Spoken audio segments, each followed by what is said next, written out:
नमस्कार, टीवी 9 राजस्थान पर आज के इनसाइड स्टोरी के साथ मैं हूं भविष्य त्यागी।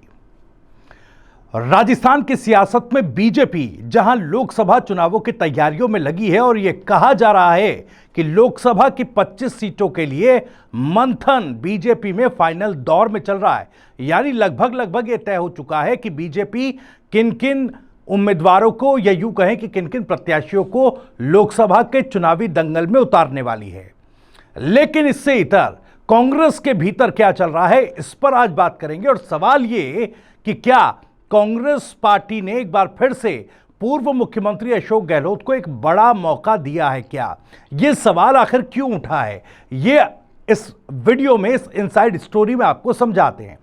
दरअसल कांग्रेस पार्टी के भीतर जिस तरह की अंतर्कलह बीते कई सालों से चल रही है और उसको कंट्रोल न कर पाने की जो तोहमत पूर्व मुख्यमंत्री अशोक गहलोत पर लगती आ रही है, उसमें अब एक नया फैसला कांग्रेस के शीर्ष नेतृत्व या कांग्रेस आलाकमान की तरफ से लिया गया है। फैसला क्या है यह आपको बताते हैं। दरअसल एआईसीसी ने प्रदेश कांग्रेस के लिए डिसिप्लिनरी कमेटी का गठन कर दिया है, यानी अनुशासन समिति का गठन कर दिया है। अब कांग्रेस के भीतर जो भी नेता बगावती रुख दिखाएगा या फिर पार्टी लाइन से इधर उधर की बात करेगा, इस तरह की बयानबाजी करेगा जिससे कि कांग्रेस पार्टी अनकंफर्टेबल हो, ऐसे नेताओं पर अब एक्शन होगा।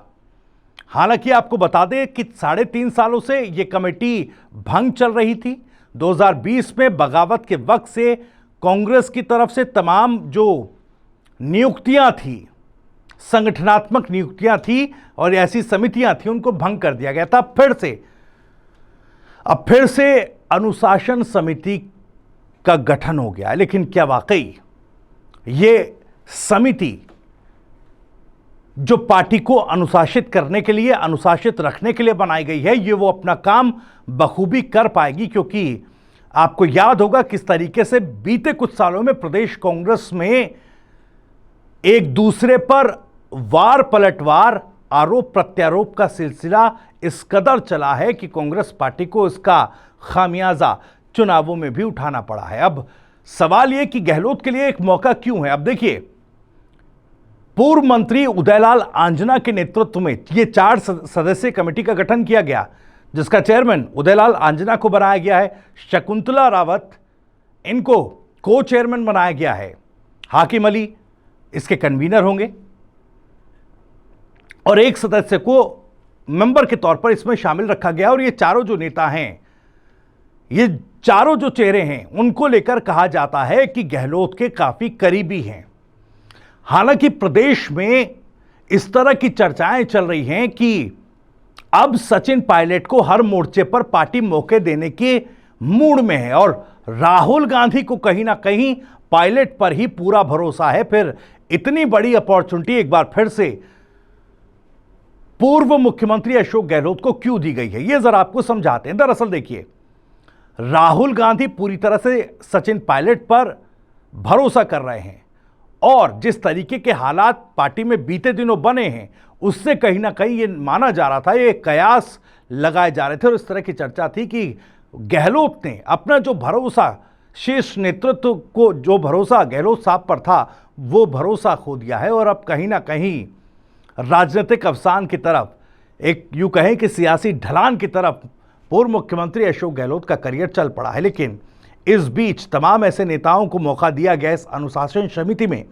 जो पूर्व मुख्यमंत्री के करीबी हैं। तो जिस तरह की घटना हिमाचल कांग्रेस के भीतर हुई है राज्यसभा चुनाव को लेकर, जो क्रॉस वोटिंग हिमाचल प्रदेश में हुई है, क्या उसका असर भी शीर्ष नेतृत्व पर पड़ा है जो ये फैसला लिया गया और गहलोत के करीबियों को इस समिति में डाला गया? दरअसल पहले प्रियंका गांधी और तमाम जो कांग्रेस के दिग्गज हैं, वो ये चाह रहे थे कि सोनिया गांधी हिमाचल प्रदेश से राज्यसभा चाहे, लेकिन सचिन पायलट के प्रभाव या यूं कहें राजस्थान कांग्रेस की तरफ से दबाव बनाया गया, प्रस्ताव दिया गया, नहीं आप आइए और राजस्थान से जो है राज्यसभा जो है वो जाइए। इसके बाद से इस तरह की चर्चाएं थी कि देखिए राजस्थान की जो सीट है, राजस्थान से अगर सोनिया गांधी राज्यसभा जाती हैं तो सबसे सेफ सीट जो है ये मानी जाएगी, और बाकी राज्यों में आंकड़ों के लिहाज से कोई खेला हो सकता है। लेकिन उसी तरह का खेला देखिए अब हिमाचल प्रदेश में हुआ है। हिमाचल प्रदेश में क्रॉस वोटिंग कांग्रेस के विधायकों ने ही कर दी। वहां के सीएम सुखविंदर सिंह सुक्खू, उनको लेकर लगातार सवाल उठ रहे हैं और उन पर सियासत भी हो रही है। थोड़ी असमंजस की स्थिति हिमाचल में है, लेकिन क्या वाकई जिस तरीके से महेंद्रजीत सिंह मालवीय, जो तमाम बड़े नेताओं को बीजेपी के पाले में ले जाने के लिए आतुर थे, उस स्थिति को पूर्व मुख्यमंत्री अशोक गहलोत ने जिस तरीके से संभाला और मालवीय के जो इरादे थे उन पर पानी फेरा, बीजेपी के उसके पीछे जो इरादे थे उस पर जो पानी फेरा, तो फिर से कहीं ना कहीं क्या कांग्रेस पार्टी को यह लगा कि नहीं, अब लोकसभा चुनाव से ठीक पहले पूर्व मुख्यमंत्री अशोक गहलोत को भी साधे रखना उतना ही जरूरी है जितना कि सचिन पायलट को मौका देना।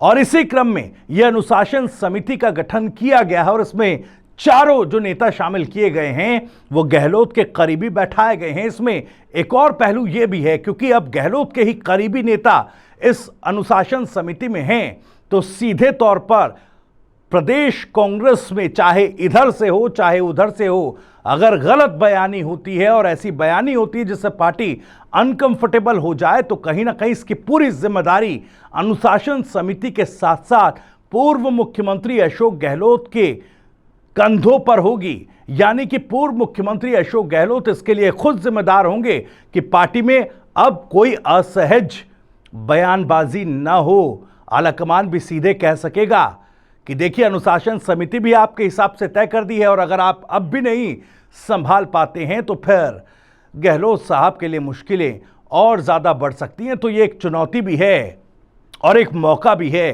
पूर्व मुख्यमंत्री अशोक गहलोत के लिए। अब चुनौती और इस मौके को कैसे भुनाएंगे, चुनौती से कैसे पार पाएंगे और इस मौके को पूर्व मुख्यमंत्री अशोक गहलोत कैसे भुना पाएंगे, सवाल यही है। खैर, आज इस इनसाइड स्टोरी में इतना ही। आपको ये वीडियो और जानकारी पसंद आई हो तो वीडियो को लाइक करें, ज़्यादा से ज़्यादा शेयर करें। आप भी इस मामले पर कुछ कहना चाहते हैं तो कमेंट बॉक्स आपके लिए खुला हुआ है। अपनी बात, अपनी राय, अपना सवाल कमेंट बॉक्स के जरिए आप हम तक पहुंचा सकते हैं। राजस्थान से जुड़ी और भी तमाम खबरों को सबसे पहले जानने के लिए आप सब्सक्राइब जरूर करें। TV9 राजस्थान। नमस्कार।